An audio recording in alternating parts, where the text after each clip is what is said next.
Comment allez-vous? Comment vivez-vous ce nouveau confinement? Quand j'ai reçu l'information, je suis passé de la colère à l'abattement. J'ai vu tellement d'incohérences, tellement d'impréparation, tellement d'absurdité dans la gestion de cette pandémie. Mes activités d'entrepreneur sont quasiment à l'arrêt. Nous avons dû refermer en urgence nos hôtels-restaurants, remettre les salariés au chômage partiel, répondre à nos locataires inquiets, trouver de nouvelles sources de financement, réduire nos dépenses. En finissant par me calmer, je ressens que ce nouveau confinement, il n'arrive pas par hasard. En fait, tout a sa raison d'être, et le confinement aussi, et cette pandémie aussi a sa raison d'être. Donc je perçois que ce petit virus invisible, il est plus fort que toutes les mesures prises pour lutter contre lui aujourd'hui, et ça, c'est pas par hasard. Dans cette vidéo, je vais vous présenter 4 étapes pour changer notre manière de fonctionner et tirer avantage, tirer un profit, si on peut dire, de cette pandémie, de ce virus.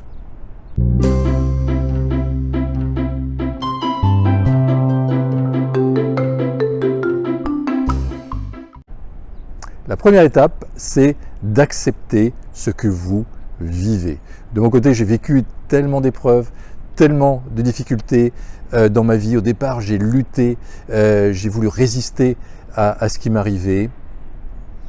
Et en fait, j'ai découvert qu'il ne servait à rien de lutter contre, il ne sert à rien de résister, de se battre. Si quelque chose nous met en réaction, eh bien pour éviter de souffrir, acceptons ce que nous vivons, acceptons l'épreuve, acceptons la difficulté, et ce changement de perception peut vraiment tout changer.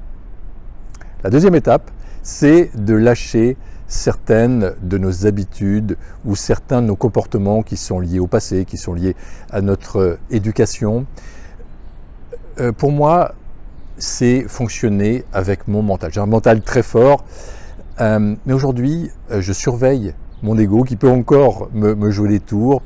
Par exemple, mon ego peut me faire rechercher plus de reconnaissance, peut-être plus d'abonnés, peut-être plus de likes, une vidéo qui fonctionne bien. Donc, je me surveille et je veux absolument lâcher cette ancienne habitude. La troisième étape, c'est de se reconnecter à qui vous êtes véritablement. Reconnectez-vous à votre être véritable. Reconnectez-vous à ce qui vous rend joyeux, à ce qui vous rend léger.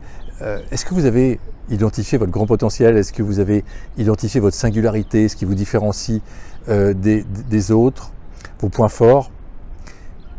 Si c'est le cas, eh bien c'est peut-être le moment de changer d'activité, c'est peut-être le moment de créer son projet de cœur, de créer son entreprise. Donc reconnectez-vous à qui vous êtes et mettez-vous en mouvement vers la réalisation de votre être véritable. La quatrième étape, c'est de continuer à vous transformer.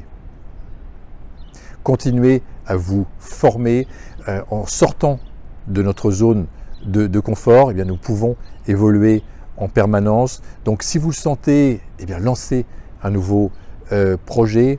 C'est absolument pas votre passé, vos études, votre niveau d'études qui doivent conditionner donc votre vie. Il faut se rappeler que chaque jour est l'occasion d'un nouveau départ. Donc ce nouveau confinement, ce virus, il vient nous rappeler que notre monde est malade. Donc n'attendons rien des autres, n'attendons rien de nos gouvernants, des entreprises. Ce n'est que par le changement individuel que le monde pourra changer. Donc c'est pour ça que je vous ai présenté ces 4 étapes. Donc acceptez ce que vous vivez, lâchez certaines de vos habitudes ou certains de vos comportements hérités du passé, reconnectez-vous à qui vous êtes véritablement et continuez à vous transformer un pas après l'autre. Et rappelez-vous qu'il n'est jamais trop tard pour changer. Je vous souhaite le meilleur et je vous dis à très bientôt.